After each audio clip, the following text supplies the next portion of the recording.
This video is all about homemade helicopters. These are not built from a kit, they have been designed and made from scratch, usually by a single creator. Some have flown, some have yet to, and perhaps some never will.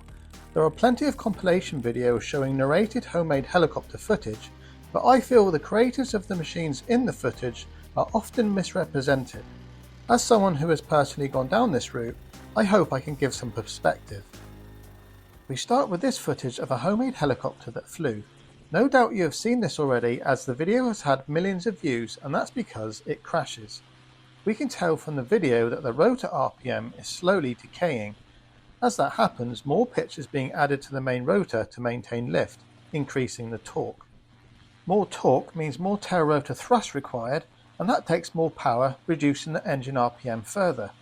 As many of you will know, this is called over-pitching the blades, and it leads to loss of tail rotor effectiveness. It starts to spin and then you're in trouble. I don't know who the creator of this machine is, but it is amazing what is achieved here, and such a shame it crashed. Engine power was not sufficient to maintain the hover, and it got into the air using rotor inertia.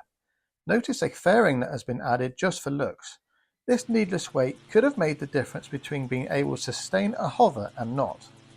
A lot of comments in the video are assuming this is the creator's first test flight, but that certainly wouldn't be the case even if it was a trained helicopter pilot in control. This machine would have had hours of testing and short hops before this stage. You have to assume that the creator taught themselves to hover, as they didn't recognise the rotor overpitching. That makes this even more impressive. I wonder if the overpitching was also a result of being filmed on this particular occasion.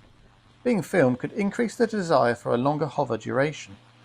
A real shame and a magnificent effort. The next helicopter I would like to talk about is made by a man called Chuck Beatty. It was built in 1974 and flew successfully in and out of ground effect. There are a few things that make this machine interesting. Firstly, the engine is a 440cc Kohler snowmobile engine producing around 30 horsepower.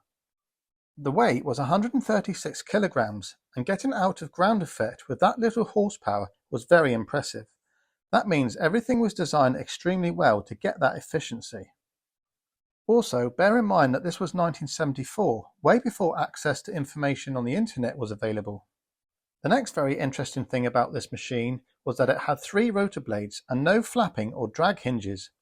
Part of the reason Chuck built this helicopter was to settle an argument. It was thought by some that rotors with more than 2 blades needed drag hinges, but Chuck proved that if the rotor head was mounted on a universal joint and flexible mounts allowed the tip plane axis and rotor shaft axis to align, then drag hinges were unnecessary. The Dooman helicopter used this principle for its 4-bladed rotor head designed in the 1950s. Next up is the Hel Trike. This was a very interesting concept. What springs to mind is the high CG. A lot of weight high up, but it did mean that the engine and gearbox could be mounted onto a single framework. No complicated dry shaft. Winking, smiling, happy emoji. A problem with a high CG is that dynamic rollover is even more likely. Teaching yourself to hover with no extended poles to resist that, and a higher than usual CG, meant that this machine tipped over during testing. It was rebuilt and they tried again, but still no long poles. I suspect it wasn't an option because of the extra weight. It was already on the weight limit. The idea was it would handle like a weight shift hang glider, using the same type control. Although there would be weight shifting going on, there is also assistance from the rotors to tilt, making controls much more sensitive. The rotors were fixed pitch for testing, but it did have provisions for collective pitch. That would have made it safer to test, being able to rapidly reduce lift to 0. I don't think when airborne the high CG and heavy gimbal would have prevented the safe control of the craft. Personally, I think it would have worked. There hasn't been any more information updated on the Hel Trike, so I don't know what became of it. An excellent attempt, and a shame no more progress has apparently been made. Next is a very interesting homemade helicopter, the Hummingbird made by Dick DeGraw. The configuration is a syncropter, which means you have 2 rotors on separate rotor shafts at an angle to one another, but they intermesh to avoid colliding.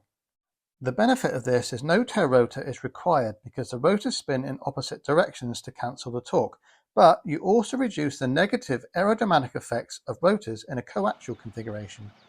I think it's probably placed somewhere between coaxial and tandem rotor in terms of efficiency.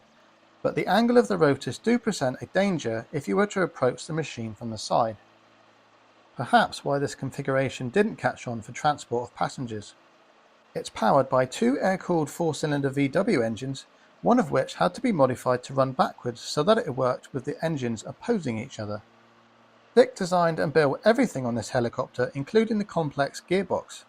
Dick de Graw I would describe as an exceptional engineer and designer. This is Cameron Carter from New Zealand, and he's built this machine. It's powered by a 1970s 140 horsepower Evinrude outboard engine, which had to be substantially modified to run a closed-circuit cooling system. Getting an outboard to run like this without overheating means modified water galleries, a home-built exhaust system, home-built cylinder head covers with cooling fins, radiators, water pumps, and he even made his own aluminium belt-driven cooling fan. Cameron made every part of this helicopter, and it's a fantastic achievement. But what is also amazing is how he taught himself to hover. What he did was connect his actual helicopter to a simulator in order to get the most realistic experience. Hours of practice on the simulator meant when flying the real thing it was a fairly natural transition. No extended poles to prevent a dynamic rollover, Cameron made use of a flat rugby field and short grass to skid across the surface instead. I can tell you this requires a lot of patience, bravery, and of course skill. The helicopter performed for hours of operation in order to learn the skill of hovering, and he demonstrated out-of-ground effect hovering and forward flight. These accomplishments are not to be taken lightly. This is Shan from China, and he's designed and built a masterpiece of a chopper. It's a two-place machine with dual controls, and it's powered by two MZ202 engines. He's designed and made everything on his creation, including carbon rotor blades. He chose a rotorway style head with pre-cone angle built into the head. A well-proven design. I really like the way he builds things, very neat and professional. Again, he mostly taught himself to hover. There are rare cases of people who naturally take to hovering, but for most people it's not natural at all and takes a lot of hours of tuition. Shan is one of those natural people who can just do it. To make a helicopter hover under control, a lot of things have to be right. Main rotor and tail rotor RPMs, blade mass distribution, airfoil accuracy, rotor hub strength, airframe mass and the airframe balance, swash plate phasing, reduction drive efficiency, and all these components need to be made accurate enough to spin without vibration. If any one of these is not correct, it will not fly or cannot be controlled. I look at these people with absolute admiration, and yes, with some jealousy of their accomplishments. I watch what they have kindly shared to the world, and it inspires to reach for the same goals. Building and getting off the ground in a homemade flying machine is one of the biggest thrills you could possibly imagine, and unless you are lucky enough to go through that process, you may not fully appreciate the magnitude of it. Just imagine being someone like Igor Sikorsky and being one of the first ever to achieve controlled flight. My goodness me, he must have felt like he was flying even when his feet were firmly back on the ground. Vibration is a problem that home builders can struggle with, and even the big manufacturers struggle with it too. The issue for many home builders is accuracy. It all depends what equipment was used to make the parts. And of course the expertise the individual has. I would say a helicopter is one of the hardest machines to build and make fly, the hardest parts being the blades and the drive system. I do like to see attempts from all sorts of countries though, even if it's not a serious attempt. The can-do spirit that got them this far can only be praised. I think we learn the most from doing.